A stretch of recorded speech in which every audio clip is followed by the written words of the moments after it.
TRPच्या शर्यतीत आघाडीवर असलेली मालिका म्हणजे ठरलं तर मग. या मालिकेत एकामागून एक ट्विस्ट तर येतच असतात. आता सगळं सुरू असताना आता काय नवीन ट्विस्ट येणार याकडे सगळ्यांचंच लक्ष लागलं होतं.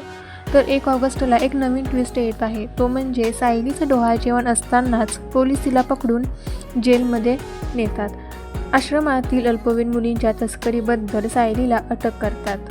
सायलीला पूर्णपणे हतबल करायचं, तिलासुद्धा जेलमध्ये आणायचं हा प्रियाचा क्रूर डाव अखेर यशस्वी झालेला आहे.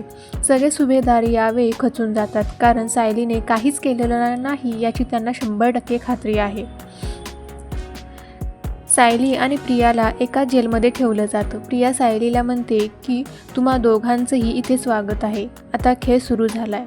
आता सायली जेलमध्ये गेल्यानंतर पुढे काय होणार याकडे सगळ्यांचंच लक्ष लागलं आहे. तर पुढचं कथानक काय असणार आहे हे समोर आलं आहे. प्रिया आणि सायली दोघीही प्रेग्नेंट आहेत आणि त्यांना एकाच जेलमध्ये ठेवण्यात आलं आहे. डोहाळे जेवण सुरू आहे म्हणजे सायलीला 7वा महिना सुरू आहे आणि 2 महिन्यात तर काय सायली निर्दोष सिद्ध होऊन जेलमधून बाहेर येणारच नाही. कारण मधुभाऊ निर्दोष आहेत हे सिद्ध करण्यासाठी जिथं 3 वर्ष गेलीत तिथं 2 महिन्यात सायली निर्दोष आहे हे सिद्ध करणं अशक्य आहे. तर दोघांचीही डिलिव्हरी एकाच वेळी होणार आहे आणि प्रिया तिच्या हुशार डोक्याने त्यांना होणाऱ्या मुलाची अदलाबदल करणार आहे.